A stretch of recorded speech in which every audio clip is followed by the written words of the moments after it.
Big ബോസിന്റെ master piece task ആണ് big boss ഇന്ന് കൊടുത്തിരിക്കുന്നത്. അവിടെ കൊലപാതക ടാസ്ക് സീസൺ 1-ലും സീസൺ 3-ലും ഒക്കെ ഭയങ്കര ഹിറ്റായിട്ടുള്ള ഒരു ടാസ്ക് ആണിത്.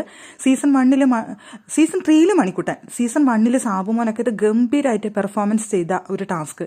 ആ ടാസ്ക് ഇപ്പോൾ ഈ അവസാന നിമിഷം ബിഗ് ബോസ് എന്തിനു കൊടുത്തു എന്നുള്ളത് ഒരു കൺഫ്യൂഷനാണ്. സത്യത്തിൽ കുറേ പേരുള്ള സമയത്താണ് ആ ഒരു ടാസ്ക് കൊടുക്കുന്നത്. ഇത്തവണ വന്നിട്ടുള്ള കുറേ പേരുള്ളത് കൊണ്ട് തന്നെ എല്ലാവരും കൂടി ഉൾപ്പെടുത്തിക്കൊണ്ടാണ് ആ ടാസ്ക് കൊടുത്തിരിക്കുന്നത്. കൊലപാതകി മറ്റാരുമല്ല, അത് അർജുനാണ്. കൊലപാതകിയുടെ അസിസ്റ്റന്റ് ആയിട്ട് വരുന്നത് ജാസ്മിനാണ്. അപ്പോൾ കൊലപാതകി ചോദിക്കണം, നിങ്ങൾ ബിഗ് ബോസ് ആണോ എന്ന് ചോദിക്കണം. അതാണ് അവരുടെ കോഡ് ഭാഷ. അപ്പോൾ തിരിച്ച് അല്ല, ഞാൻ ബോഗ് മിസ് എന്ന് പറഞ്ഞു കഴിഞ്ഞാൽ കോഡ് ഓക്കെ ആയി. അപ്പോൾ അതിൽ നിന്ന് കൊലപാതകിക്ക് അസിസ്റ്റന്റിനെ തിരിച്ചറിയാം, അസിസ്റ്റന്റിനെ കൊലപാതകിയെയും തിരിച്ചറിയാനായിട്ട് സാധിക്കും. എന്തെങ്കിലും സംഭവം കിടുവായിട്ടുണ്ട്. ബാക്കി അവരുടെ പെർഫോമൻസ് എങ്ങനെയാണെന്നുള്ളത് എന്തായാലും വന്നിട്ടില്ല. എന്തായാലും ആ ഒരു ടാസ്ക് തുടങ്ങാൻ പോകുന്ന സമയത്ത് തന്നെ നമുക്ക് ഏകദേശം ഒരു ഐഡിയ കിട്ടി.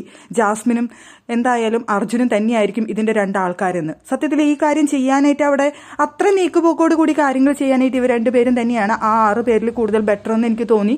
അപ്പോൾ അവരെ തന്നെയാണ് ബിഗ് ബോസ് കറക്റ്റായിട്ട് അത് തെരഞ്ഞെടുത്തതും. അതെന്തായാലും നന്നായി എന്നാണ് എനിക്ക് തോന്നിയത്. എന്തായാലും ഫസ്റ്റത്തെ ഒരാളല്ല എന്ന് അവിടെ ഉറപ്പിച്ചിരിക്കുകയാണ് അർജുൻ. അത് ഫസ്റ്റ് തന്നെ ശ്രീധുവിൻ്റെ അടുത്ത് ചോദിച്ചു, നീയാണോ ബിഗ് ബോസ് എന്ന് തമാശ രീതിയിൽ ചോദിച്ചപ്പോൾ തന്നെ അവിടെ മറുപടി ഒന്നും വന്നില്ല. അപ്പോൾ ശ്രീധു അല്ല എന്നുള്ള കാര്യം അവിടെ ഉറപ്പിക്കുകയും ചെയ്തു അർജുൻ.